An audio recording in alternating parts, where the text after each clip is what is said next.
నువ్వు అవునన్నా కాదన్నా నేను ఎప్పటి నుంచి నీకు ఒక మాట చెప్పాలనుకుంటున్నాను.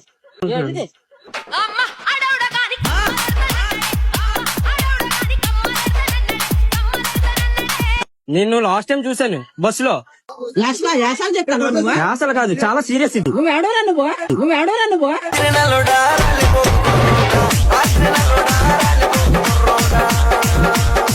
మిత్రవిందా మిత్రవిందా మగధీరా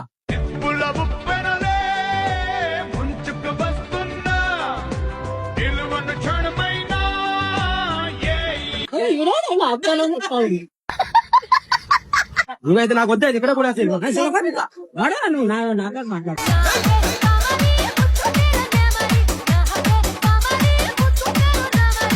ఒక్కసారి చెయ్యి పట్టుకో, చెయ్యను నేను నడపాలా, కరెంట్ షాక్ కొడుతుంది.